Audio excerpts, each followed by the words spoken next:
Hello, welcome to another episode of Código Mujer Centro PA First Latina podcast. Today we have a dear friend of mine, Angela Otto. She's going to talk about spirituality, how to embrace it, how to find community, and the most important thing is to be your most authentic self. Thanks for being here with us in this beautiful place, the center of well-being. Tell me all about you, please. I'm an angelic medium is how I started out, and it kind of just keeps transitioning and moving forward. And currently I'm working on opening a school. It's called Your Authentic Self Collective.com. And in this school, it creates a safe place for people to come and kind of learn how to navigate their awakening and what to do. Because once you're awake, you're like, okay, I'm aware more, but what do I do with this? And this is where you can really find what to do and how to move forward. And it's a little different than other places. It's where we can start to find our authentic self, not somebody else's authentic self, because it's not about being like anybody else. It's about stepping into who you truly are. Angie, please tell us how spirituality introduced to yourself. That's an interesting question, Jess. Because a lot of people must be thinking, is it really true what's going on, or am I hallucinating? Okay, I can relate to all those things. So spirituality, I don't think ever was formally introduced to me. It's kind of one of those things that I feel like I've always known. And it's kind of in relationship to other things. Like I grew up very religious. So it was like one side of my family was Catholic, the other one went to like a Church of God. And church is great to get you to understand God. But church also limits a little bit in how we can navigate the path forward because we're doing it from outside of ourselves. And I always felt that there was something missing and it was the part inside of us. But as a child, I didn't have the words or that. I didn't understand what I was feeling. I just had lots of questions that I didn't have answers to. And that kind of sent me on a lifelong journey of, not maybe consciously aware of understanding what I was looking for, but searching for it nonetheless. And then I was in 2 car accidents in 2015, and the first one didn't stop me. And why that's relevant is because I was successful. I had a business. I was moving forward. But I was also very self-destructive. I was hiding essentially from who I was. And these accidents slowed me down. The first one, the second one literally stopped me. And it created the space that I needed to start to understand how out of alignment my life was, how far away from the person I am. It literally took away everything. I had to get rid of my business. I moved from, a suburb in Colonial Park to a farmette in Jenstown surrounded by the Sweat Terrace State Park. It gave me nothing but time and space to work on healing my physical body and healing my whole self. And that's when I really started to understand spirituality, that it comes from within each and every one of us. And it's a deeply personal path forward for each of us. And then when we stop and say, well, what is this trying to show me? What is this trying to teach me? What am I trying to learn from this? Or what can I learn from this? Then we can start seeing ourselves. And in those moments, that's where spirituality lives within each one of those moments. It puts us in alignment with what our soul has chosen to come here to learn in this lifetime. So spirituality is a very, very deep question, as you can see with just a few points that I've brought up. But that's the journey for each one of us. It's finding our way back to our authentic self. And that happens in layers. Of one layer at a time, we step more and more into our authentic self. But it's confusing when we start on that journey. So that's what I've been shown is my part with all this healing And I'm starting to lean away from the word healing, but more like transformation, because what once held us back, when we transform that into the understanding of what it was showing us, it becomes the thing that propels us forward. So healing is essentially transformation in how we see the world around us. So it's all comes back to this spirituality and finding our way back to ourselves. That is beautiful, Pax. So, Angie, the more you learn, the more things happen. It's almost as if you are learning something just to prepare you for something the universe is going to present, right? That is so true. That is so important that you realize it, that all the dreams that you have in, all the synchronicity, pay attention because something is coming. And that's something it took me a long time to realize. Especially if you don't learn the lesson well, you will come back. So be ready for that. So in the school that you're developing, and you mentioned the importance of community. Tell us your experience once you found your community. Community is a funny thing. It's not just a community, it's the communities we create. And each community we create, it comes around when we need to see kind of something in our life. It kind of gives us a landing place and a foundation. But what the community does is it allows us to see from many different perspectives that we might not be able to normally see. So like when we're sitting here and you ask me a question and I go, I'm processing that different perspective of making myself look at the question that you're asking me. So within anything, we can see ourselves if we're aware of that understanding. So sitting here and talking about community, we are a mini community right now. We're sitting sharing, but the community goes outward. It goes outward into the larger community of everybody who's going to watch this. And everybody who's going to watch this is going to see it from their own perspective. And each person has different perspectives. That's what the beautiful part of being human is, that we all are unique and beautiful in our own very unique way. Just like a snowflake. No two snowflakes are alike. No two humans are alike. So when we're in communities and we share that authentic version of ourselves, where we're at in that moment, we share it and somebody else hears it. And somebody else that was going through something very similar takes that and says, oh my gosh, that's the part I was missing within myself. It's not that they give us an answer. It's that they show us a perspective that we need to see in this moment to understand ourselves fully. So each community allows us to see ourselves in different ways when we open up to that. And we start to have that flexibility and understanding that each moment in life veers us back to us, something we need to understand, and gives us everything we need to see to understand it. It's just sometimes takes us a little longer to understand what's going on. So the community is beautiful like that. And I've been fortunate to have many communities along the way. There's a lady in Colonial Park that has a community that Jess and I are both part of, and it's beautiful. And, you know, we talk about different things there. I also am very close with the Reiki practitioner that was my sessions, and that's a different community that I'm involved in. I host a Course in Miracles group that's a different community and shows different aspects and that type of stuff. So all these communities help me see myself and help me move forward. But the funny part is, as much as they help me move forward, they help each and every person in that community move forward.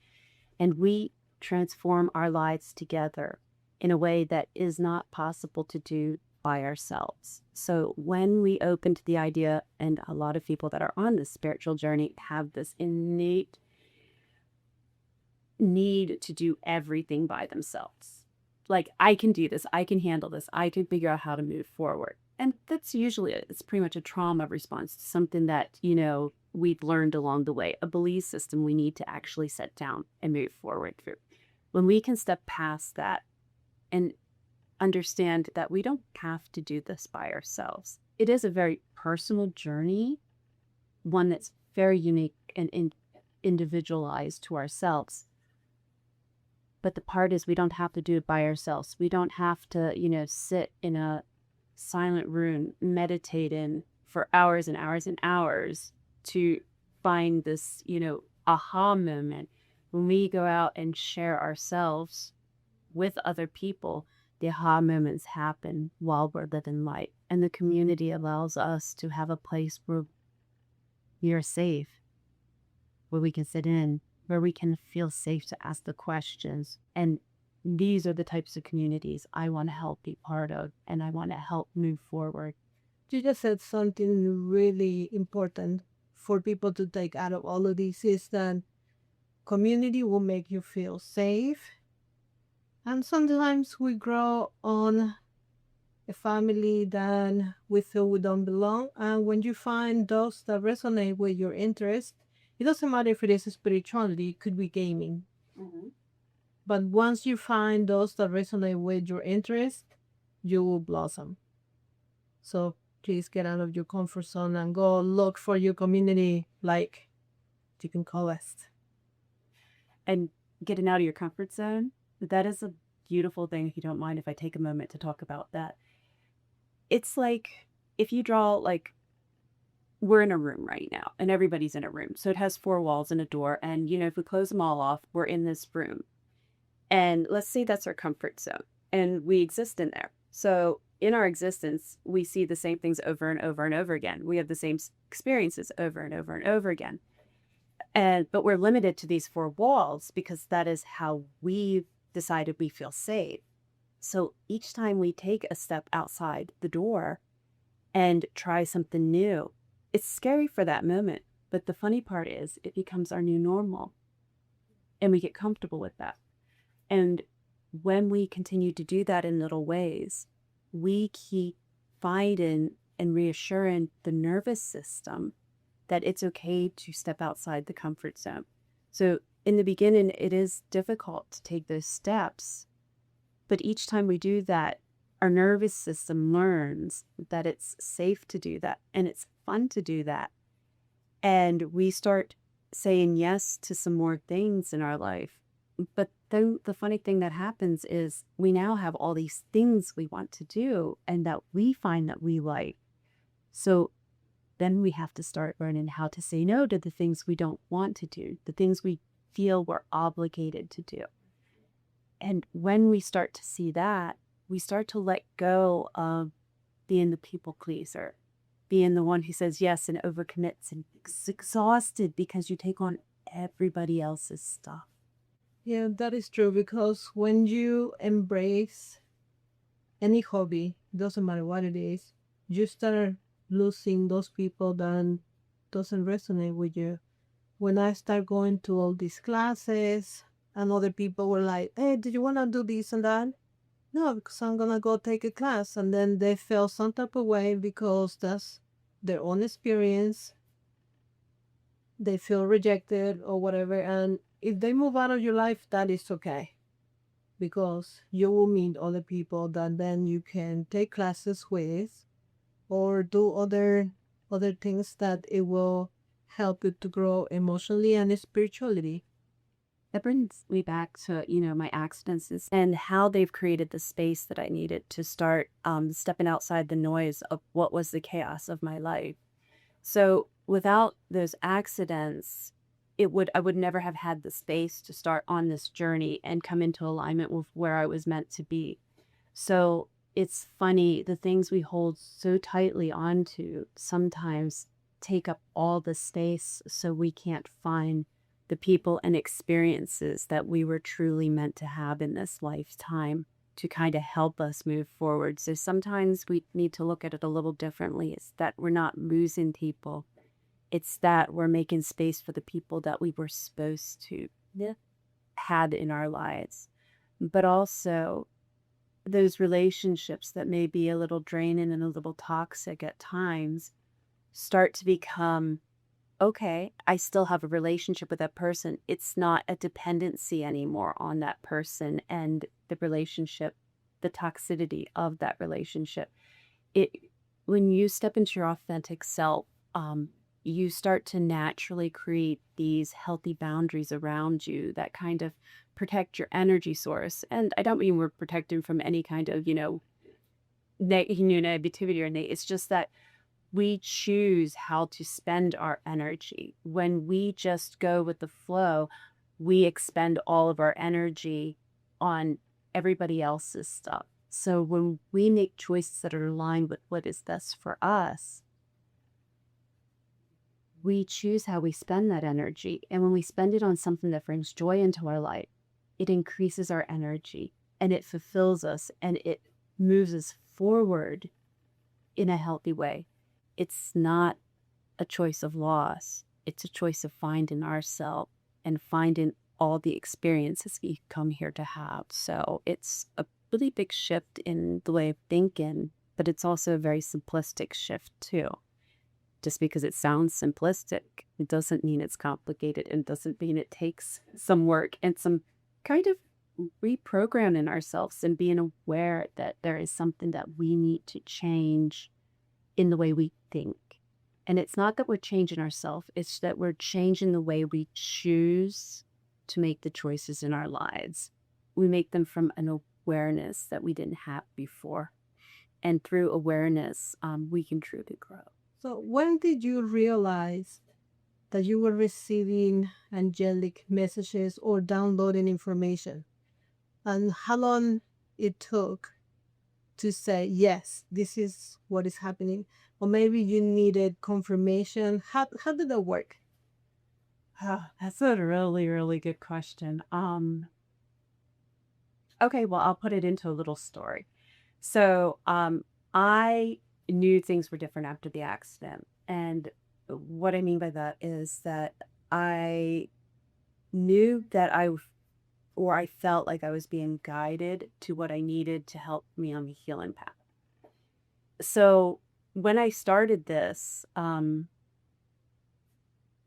the accidents happened right after losing my first pet, and that was hard. So there was all these traumatic kind of shifts that happened. But then I ended up losing another dog along the way. And in that moment, I felt this extreme pressure to be able to connect with him. But what I was missing is that I was already connecting. I was already getting the guidance and the subtle, things. It was just in that moment we were stepping into a new way of doing things. So I had you come over and you were trying to help me moving my third eye. And one day my guides just said, stop. And it wasn't like I heard anything. It was like almost like inside my head, I felt stop with every fiber of my being. And then I had the strongest knowing that I am awake, I am aware, I am receiving guidance. But the thing I needed to understand very clearly was that everybody receives guidance in very unique ways to themselves. And I was trying to open my third eye in a way that I had just assumed was the normal way to do it. Like, okay, I'd be seeing stuff, I'd be getting images, I'd, understand what they wore. No, that's not how I work.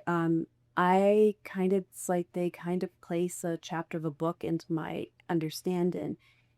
And that sounds cool and everything, but that I have to find words to place with it because it's such a deep understanding. And even I don't fully understand sometimes the complexity of what they show me. Sitting here today, I now see that throughout my whole entire life, I've been receiving messages and I've been giving messages to people because I'll have conversations with somebody like all through my life. I'll feel like I have to have this conversation with somebody. And then they would come back to me and go, oh my God, that changed my life. I needed to hear that, say that. But when you're in the noise, you don't understand that. So after my accidents, it started out by just kind of nudging me gently to where I needed to go. And I kept saying yes because I wasn't healing. I was kind of stuck in a limbo place. I had physical limitations. I walked with a cane. I was a lot to deal with. It literally stopped my life. and everything evolved around healing our body. And what I didn't understand is to heal our body, we need to heal our whole self. And that means our mental, physical, emotional, spiritual selves. Um, so on this path, I was really trying to open my third eye. I started with Reiki. Reiki kind of opened me up. And then it was like, oh, I needed to open my third eye. I really wanted to reconnect with my dog that I had just recently lost. And you were helping me to do that. But what I didn't understand is I was already open. I just wasn't understanding what I was receiving, because when we're not in the moment, we're kind of in the noise. And when we're in the noise, we're kind of not very aware of what our thoughts are and that type of stuff. So I had for the longest time been, asking questions in my head, and then I'd get these understandings, but I would have no idea what question I asked in my head. And one day I just stopped. I said, "What are you trying to tell me?" And they're like, "You asked a question, we answered it." And I was like, "No, I didn't ask a question." I was like, "You have to be aware of your thoughts." And I got this very deep understanding that I couldn't do this without being in the present moment. So instead of going into all meditation and this type of stuff, I really focused on how to start using my breath in this moment to slow my brain down and to be aware of what I was thinking and to put clear intention behind what I was asking, and then allowing the space to hear what was coming through. Because everybody's able to receive guidance. Everybody's able to do all the things that I can do. It's just we have to learn how to do them. And that is important because not everybody is the same. Yes. Somebody see things, somebody hears things, somebody's knowing. Yes. And that's why it's unique to each and every one of us. But understanding that there's many ways that it can come in, and it's sometimes very, very subtle in the beginning, starts to give you a place to start from. It starts to get you to say, like, oh, I can feel like this does feel right. This doesn't. And an easier way to even understand that is if a friend asks you to do something and you're like, oh no, and you feel that obligation behind it, that you feel like you have to say yes, but everything in your body is like, heck no, I do not want to do this. Say no. Just say no, because it's not in alignment with your highest and best. When somebody asks you to do something and like a good friend says, you want to go to lunch, and you're like, oh, that sounds fun, say yes. That's where you're supposed to be, because it's probably that conversation you're going to have with a good friend that's going to let you see what you need to see today. Just keep moving forward. And that's the very most simple place where it starts, is in understanding that yes and no sensation. And then it just grows from there. It just grows, like your subtle body is beautiful. All those senses that you have that we interact with the physical world, we have a whole nother layer of senses. We have, where we feel if it's right or wrong for us. We hear,